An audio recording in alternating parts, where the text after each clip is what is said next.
September 21, 2007. It was snowing, a little early winter.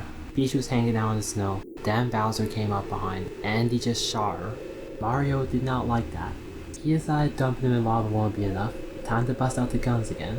But this time he just got a normal pistol for some reason. Regardless, then came the masculine urge to make Bowser bleed out.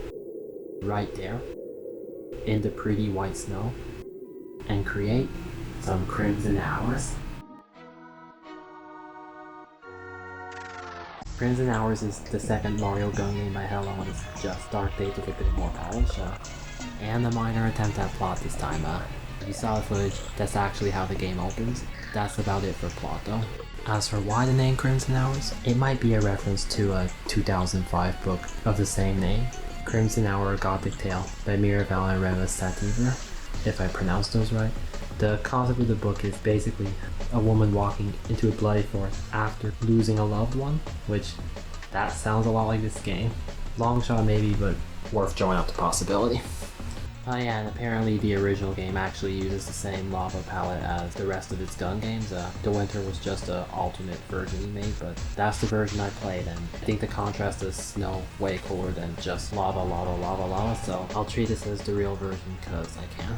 Crimson Hours is also composed of short one-room levels with no sub-arias that have checkpoints and gold tape. The level music also moves away from the angsty, cool rock Shadow the Hedgehog songs and instead uses a bunch of remixes of mostly Mario Final Boss music. Most of these themes are from OC Remix, Go-Ed site by the way.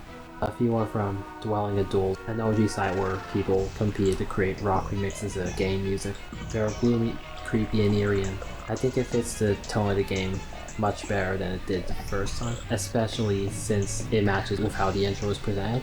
I'll put links to the original songs and their creators in the description because Hello didn't credit them anywhere. A lot of jank from Dark Days is fixed because Hello uses his own open source Super Mario Bros. 2 engine with tweaks. It's not perfect though, like stuff like this still happens, but they don't feel totally off this time. Still is a permanent gun with infinite ammo that one or two shots most enemies, but there's differences. An obvious one is that he has instead of dying in one hit, now he has 6 hit points, which show as 5 and go down to 0 for some reason, probably a coding error. Regardless, that changes the whole way the game's played. Now you can afford to eat some damage, take some risks. You don't have to constantly wonder if every move's gonna be your last. Plus, you get an extra weapon, grenades. If you press down and shoot, Mario will instead throw a diagonal grenade in front of him. Damage taken, defeat enemies that won't otherwise be defeated. They destroy brick blocks to help you solve puzzles and progress. And there's infinite amounts of them too, so you can just go through the whole game. Shoot, throw a grenade, shoot, throw a grenade. It's really fun to just mindlessly destroy things with the grenades. They hurt you though, so the items are mostly the same, same coins, same flowers, but Hello colored the wildflower green, so it's easier to tell it apart from the health flower. Also, because of the health system, there's now an orange flower that gives Mario an extra health point, even if he's at full. The bigger coins, which now use the sprites from the advanced coins in Super Mario Advance 4, but are still falsely called big coins in the game's files, work different. They aren't worth any coins anymore, but there's always 5 in the level now, and if you collect all of them, you'll get a 1-up. So they actually function like how the dragon coins did originally. A lot of these advanced coins, oh sorry, big coins, I forgot, are also hidden in giant Super Mario World message blocks that you have to shoot to reveal. Tutu. Some of these also hide power-up flowers. If you didn't know you can shoot the message blocks, these cute smiley white blocks, they're like Super Mario World message blocks and they give you messages that help you, but you have to shoot them too. Everything you do in this world is shoot, which means you gotta know the right people to shoot to. A lot of it's the same as the first game. Goombas, Koopas, Spinies, Bullet Bills, but a lot of the enemies from the first game got cycled out. Both blue variants and the Bonza Bills were cut from Dark Days in favor of Rexes, Bob-ombs, Buzzy Beals, and Swoopers, and not only do these changes firmly root the game towards ground-based combat, but they also exploit the mechanics in interesting ways. Like Buzzy Beals can't be hurt by bullets, they actually reflect the bullets back at you, so you need to stomp on them or nuke them like a Sama. Rexes keep their signature 2 stomps to kill, but now they require 2 hits from bullets, only 1 from bombs though. The Bob-ombs, they do what they always do, but the game uses them a bit more intentionally. Like, you need to blow them up sometimes to destroy brick blocks and pass, but also destroys brick blocks. That would help you get by.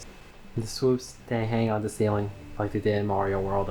This is more interesting to me because supers aren't like a super popular enemy or anything. Interesting choice to feature in the game. He was trying to add mild strategy, like Game Basics 101 type strategy. You know, baby steps, but it's a pretty well-rounded loop for what I assume was like a 14-year-old fucking around it. What the hell am I doing with my life, man? Gotta catch up. We undermined that a bit by front-loading the enemies again. Basically every enemy is introduced in level 1 and they're constantly recycled everywhere else. The only enemies introduced after level 1 is the Swooper, which is just in level 2 instead. Level loop again is pretty static. There's 10 levels this time. Most of the levels cycle between icy overworld, icy caves, and what appear to be icy forests.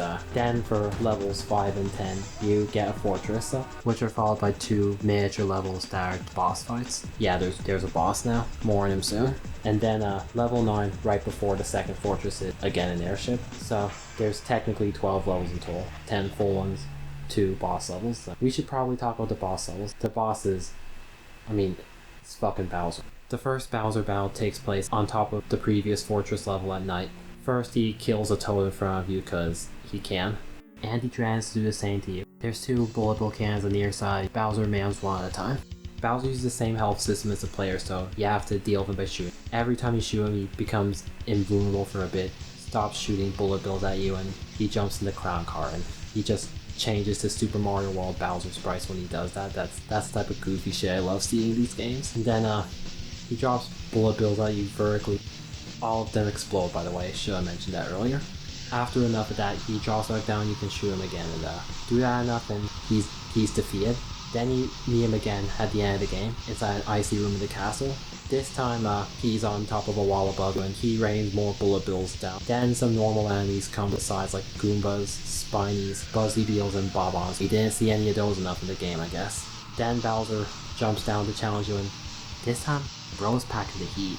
It's the exact same model as yours, but bigger, cause that's just how Bowser does it. And Bowser's bullets hurt the enemies too. Shoot Bowser and he goes invincible for a bit, jumps back up and repeats the cycle.